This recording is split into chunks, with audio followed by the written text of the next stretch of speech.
SIT విచారణకి కేసీఆర్ని పిలిస్తే బీఆర్ఎస్ పార్టీ నాయకులు హరీష్ రావు వాళ్ళందరూ గగ్గోలు పెడుతున్నారు. టీఆర్ఎస్ నాయకులంతా కూడా ఏదో జరగరాంది జరిగిపోయిందని చెప్పి హడావిడి చేసే ప్రయత్నం చేస్తారు. సిట్ విచారణకి ముఖ్యమంత్రి రేవంత్ రెడ్డి గారికి ఏం సంబంధం? సిట్ తన పని తాను చేసుకుంటూ ఈ ఫోన్ ట్యాపింగ్ వ్యవహారంలో లబ్ధి పొందిన వాళ్ళు, ఫోన్ ట్యాపింగ్కి సంబంధం ఉన్న వారిని అందరినీ కూడా, లేదా ఫోన్ ట్యాపింగ్ చేయబడ్డ వారిని, చేసిన వారిని, లేదా ఆ విచారణకి సంబంధించిన మొత్తం వ్యవస్థని, అందులో అత్యధికంగా లబ్ధి పొందిన వాళ్ళని కూడా ఈ విచారణకి పిలవడం జరుగుతుంది. దాంట్లో భాగంగానే ఈ యొక్క విచారణ అంతిమానికి చేరిందని చెప్పి కేసీఆర్ ఏదైతే అత్యధిక ఈ ఫోన్ ట్యాపింగ్ ద్వారా లబ్ధి పొందారు కాబట్టి ఆయనని విచారణకి పిలవడం జరిగింది. కేసీఆర్ ఏదో హరీష్ రావు పదే పదే జాతిపిత అంటే, హరీష్ రావు నువ్వో బీఆర్ఎస్ పార్టీ నాయకులు జాతిపిత అంటే కేసీఆర్ జాతిపిత అయిపోడు. కేసీఆర్ చరిత్ర సృష్టించిన వాడా లేదా చరిత్రహీనుడా తెలంగాణ ప్రజలందరూ కూడా తెలుసు.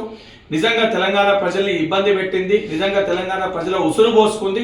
10 ఏళ్ళ మీ పరిపాలనలు ఏం చేసిరో ప్రజలందరికీ చాలా స్పష్టంగా ప్రజలవన్నింటినీ కూడా గమనించారు. చట్టానికి అందరూ సమానమే.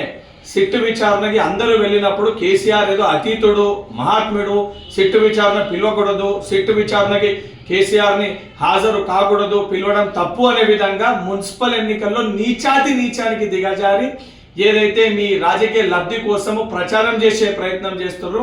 మీ ఎన్ని మాటలు చెప్పినా, ఎన్ని పిచ్చి పిచ్చి చేష్టలు చేసినా సిట్ విచారణకి ఈ గగ్గోలు ఈ అన్ని కూడా పక్కన పెట్టి సిట్ విచారణకి సహకరించాల్సిన బాధ్యత మీ పైన ఉంది. ఇప్పటికన్నా డ్రామారావు, హరీష్ రావు ఇటువంటి చిల్లర్ పాలిటిక్స్ ని ఆపేసి సిట్ విచారణలో హాజరై మిమ్మల్ని మీరు ప్రూవ్ చేసుకోవాలి తప్ప ఈ డ్రామాలన్నీ ఆడితే కూడా తెలంగాణ ప్రజలు ఇవన్నిటిని కూడా గమనిస్తున్నారు.